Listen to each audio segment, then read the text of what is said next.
The yellow rose. Here we are once again, in the lovely little field playing pretend. A couple of pirates parading our flags, living by our own code and fighting with everything we had. This place was free of society, monsters and other trends. We just had to have each other. That was all that mattered in the end. We grew up for years and we would walk and talk and wonder about the times that we would play in the field of wheat that to us felt like it was as tall as beanstalks. Just out of curiosity, we returned to the same field where we would prance and dance anonymously. But it was on this day we discovered that we had so much more to say. In that same field where we used to play, there was something buried beneath the wheat that desperately wanted to be on display. A rose? I queried as we both approached, feeling fairly weary. This little soul is so far away from home. What do you think we should do? She asked. Just leave it alone. It found its own happiness there. Why disturb it if it wishes to live here without a care? You know the farmers will come and harvest the hay, bundle it together and haul it away. This precious thing won't survive the harvester's blade. From that point on, I knew there was no point in arguing with her, and home to her house it came. Every day she would come home from school, water it and say, "Look at you, look how much you have grown. Don't worry, I won't leave you alone." For years she repeated this romantic ritual, and told me about it, and how it became habitual. "Are you not afraid that one day it might die?" I questioned. "No, silly. You plant the seeds that are kept inside. In time, it will release them, and then it will have its own children."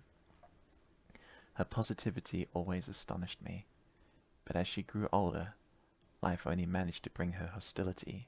The torment, the bullies, the back payments, the anxiety, all started to take a hold of her as it began to manifest itself in her body.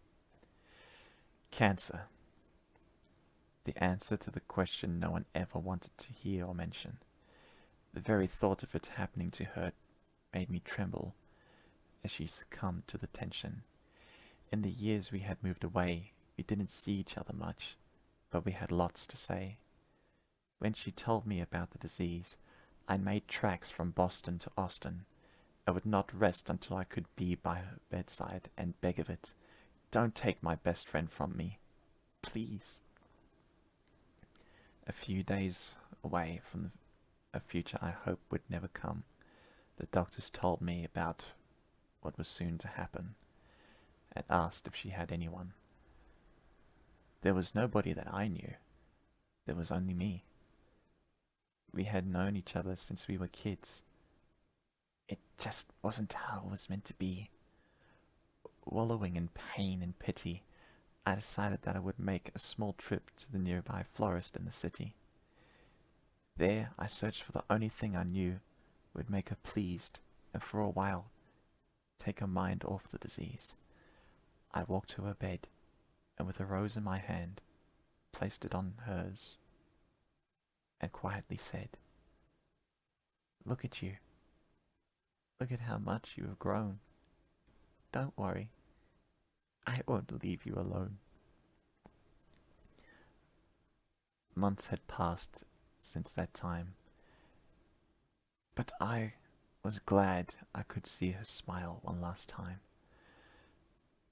I walked amongst the fields and closed my eyes and remembered the happy times and the many things we said before goodbye. I moved back to my home just outside Bishop Hills, and since then I have always lived there, and I always will.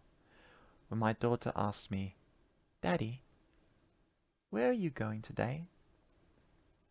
When I go to visit your grave, I respond to her, to where the yellow rose of Amarillo grows, and to thank her for the happy life to me she gave.